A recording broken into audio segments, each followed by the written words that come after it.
Pengalaman gua bisa approve KPR hanya dalam waktu 3 hari. Ini membuat gua mau share tentang apa sih KPR itu.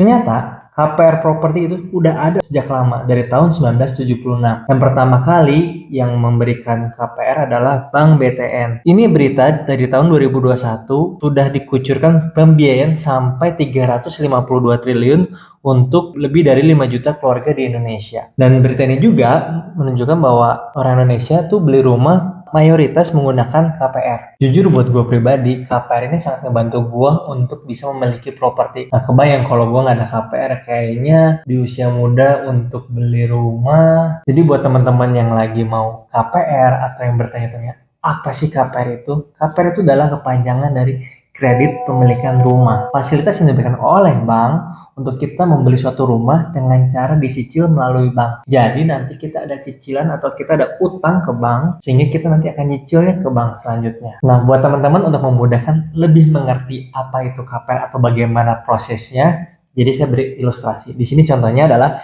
Barbie ingin membeli rumah seharga 1 miliar rupiah. Namun uang pribadi dia hanya ada 200 juta rupiah. Sehingga Barbie pergi nih ke bank dan dia bilang, aku mau beli rumah seharga 1 miliar, boleh nggak pinjam 800 jutanya? Dan akhirnya bank memberikan 800 jutanya, namun tidak diberikan kepada Barbie. Jadi nanti prosesnya akan seperti ini. Pemilik properti itu akan terima dana 200 juta dari Barbie, kemudian sisanya dari bank dibayarkan 800 jutanya. Sehingga setelah hal tersebut, pemilik properti sudah mendapatkan dana 1 miliar, kemudian Barbie masih harus berurusan dengan bank karena harus mencicil ada utang sebesar 800 juta rupiah. Nah, ini adalah kerangka kecilnya proses KPR. Nah, kurang lebih seperti itu prosesnya.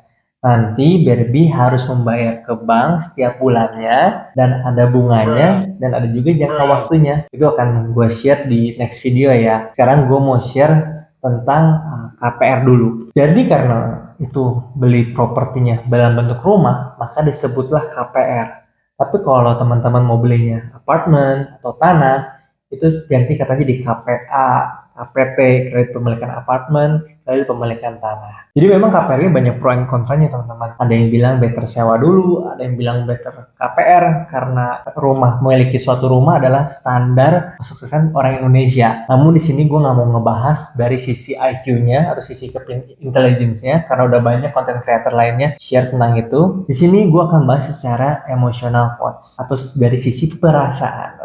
Perasaannya.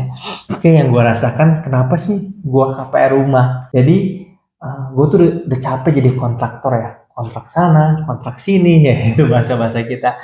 Dan gue punya pengalaman waktu itu ketika gue sewa rumah, dan dalam waktu 3 bulan terakhir gue udah info ke pemiliknya gue akan perpanjang. Namun pemiliknya ketika dalam 1 bulan terakhir tiba-tiba dia membatalkan rencana tersebut, sehingga gue harus dipaksa pindah. Dan buat gue sampai hari ini itu salah satu pengalaman yang gak enak. Kalau ada teman-teman punya pengalaman yang serupa atau lebih parah, boleh tulis di komen ya. Jadi memang dari sisi perasaan ini biasa yang sering terjadi adalah karena perasaan tidak aman yang pertama. Yang kedua ada rasa gengsi ya, ketika yang sering terjadi itu antara mau menikah, jadi dia terpaksa maksain gitu ya, atau enggak dia udah lama tinggal di PMI, Pondok Mertua Indah.